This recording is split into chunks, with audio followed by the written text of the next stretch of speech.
జీ5 ఉండగా మీ favourite TV shows ని మీరు అస్సలు మిస్ అవ్వలేరు. Complete free. నిహారికను నెల రోజులు మన ఇంట్లో ఉంచి తన క్యారెక్టర్ గురించి బయట పెట్టి బయటకు పంపించాలని ఇంటికి రప్పించాం. ఈరోజు మీరు ఆ ఇంటికి వెళ్లాల్సిన పరిస్థితి వస్తుందని నేను కల్లో కూడా అనుకోలేదు. ఇంతలా రివర్స్ అయిపోతుందని నేను కూడా అనుకోలేదు. మీరు వెళ్లాల్సిందేనా? అమ్మా నాన్నల మాటలను కాదనలేను. పైగా ఆడపిల్లను మీ ఇంట్లో ఉంచినప్పుడు మగపిల్లాన్ని మా ఇంటికి పంపించడానికి అభ్యంతరం ఏంటని నిహారిక పేరెంట్స్ వాదించిన వాదనకి బలం ఎక్కువైపోయింది. అందుకే ఎవ్వరం కాదనలేకపోయాం. మన పెళ్ళైన తర్వాత ఏ రోజు మీకు దూరంగా లేను. ఇప్పుడు మీరు 10 రోజులు దూరం అయిపోతారని తలుచుకుంటేనే చాలా బాధ వచ్చేస్తుందండి. తప్పించుకునే మార్గం కనిపించటం లేదు. లేదంటే వెళ్ళుండేవాణ్ణే కాదు. మీరు నా ఎదురుగా ఉంటే ఎలాంటి ఇబ్బందినైనా ఎదుర్కోగలను. ఇప్పుడు మీరు నా కంటికి కనిపించినంత దూరంలో ఉంటే ఎలాగండి? నిజాన్ని బయట పెట్టకుండా నెలలు దాటిపోతున్నాయి. కోడళ్ళనే గుర్తింపు రాకుండా పండగలు వెళ్ళిపోతున్నాయి. కనికరం చూపించకుండా కాలం పరుగులు పెడుతుంది. మనం మాత్రం ఇంకా ఎదురు చూపులతోనే గడిపేస్తున్నాం. తాళి బయట పడాలనే కోరిక కంటే తాళి బయట పడకూడదనే భయం ఎక్కువైపోతుంది. ఇదేనా మనం కోరుకున్న బంగారు భవిష్యత్తు? ఇదేనా మనం కలలు గన్న జీవితం? కళ్ళ ముందు అంతా శూన్యమైపోయినట్టు కనిపిస్తుంది. రాను రాను ఊబిలోకి కూరుకుపోతున్నట్లు చీకట్లోకి వెళ్ళిపోతున్నామండి.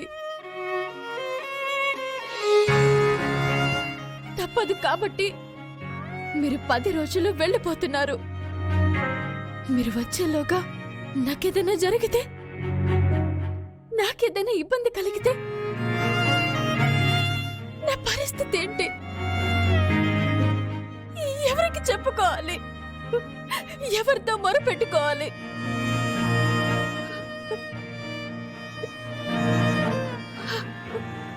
దేవుడా,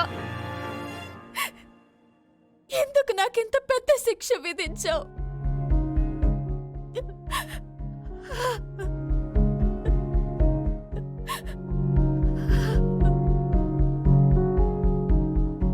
నేనెక్కడున్నా నా మనసంతా ఇక్కడే ఉంటుంది. నేనెంత దూరాన ఉన్నా నీకెలాంటి ఇబ్బంది రాకుండా కంటికి రెప్పలా నిన్ను కాపాడుకుంటాను.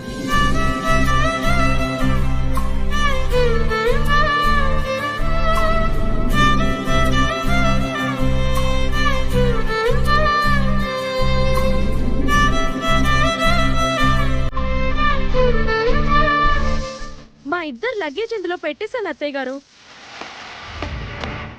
నిహారిక, అప్పుడప్పుడు మేం కూడా వస్తుంటాంలే. మనం ఎందుకు పాయసంలో వెంట్రుకలాగా? ఇద్దరూ చక్కగా ఉండండి. నేనెప్పుడు ఓకే మామయ్య గారు.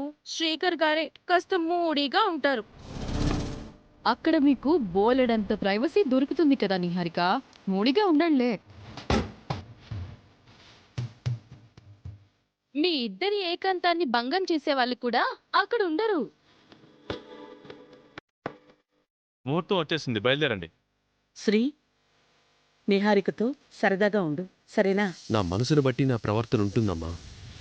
ఆర్టిఫిషియల్గా ఉండలేదు కదా. మనసుల్ని గెలవడం అంత సులభం కాదండి. ఈనాడు రాసి పెట్టుకున్న బంధాలకి అలా జరుగుతుంది. అంటే నా ఉద్దేశం శ్రీకర్ గారు నిహారికల గురించి అంటున్నానని కాదు, జనరల్గా అన్నానంతే. ఏనాడు రాసి పెట్టుంటేనే కదా ఇద్దరికి నిశ్చితార్థం జరిగింది.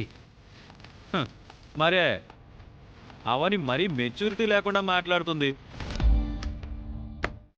నేను ప్రతిదీ పాజిటివ్ గానే తీసుకుంటాను పెద్దిరాజు గారు. అవని మాటలు ఆశీర్వాదం అనుకుంటానులేండి. ఆ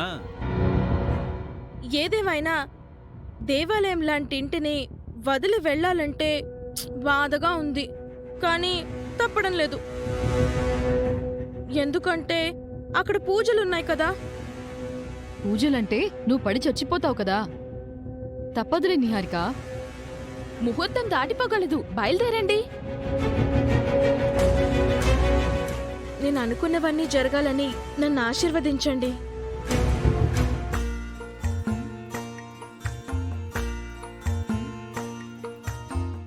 లేమ్మా, మా ఆశీర్వాదం, ఆ అమ్మవారి ఆశీర్వాదం నీకెప్పుడూ ఉంటాయి.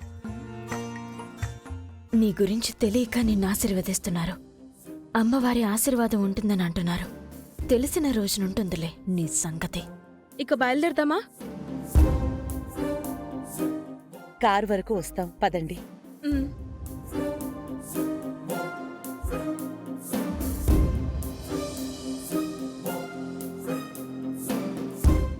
ఏమైందమ్మా?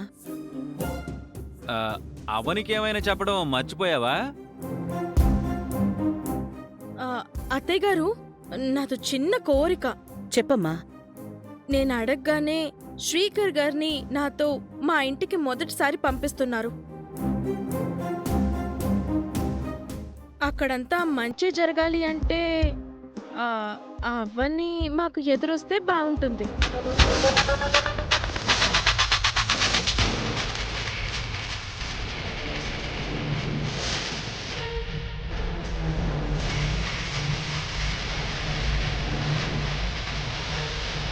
అవని ఎదురు రావడం ఏంటి? అలా అడగడం కరెక్ట్ కాదు. అవని ఎదురు మంచిదని నేను నమ్ముతున్నాను. అమ్మా అవని, నిహారిక ఆశపడినట్టు చేతిలో గంగని పట్టుకుని కారుకి ఎదుర్రా అమ్మా. మంచి ముహూర్తంలోనే బయలుదేరుతున్నారు కదా ఆంటీ. ఇంకా ఎదురు అవసరం లేదు కదా.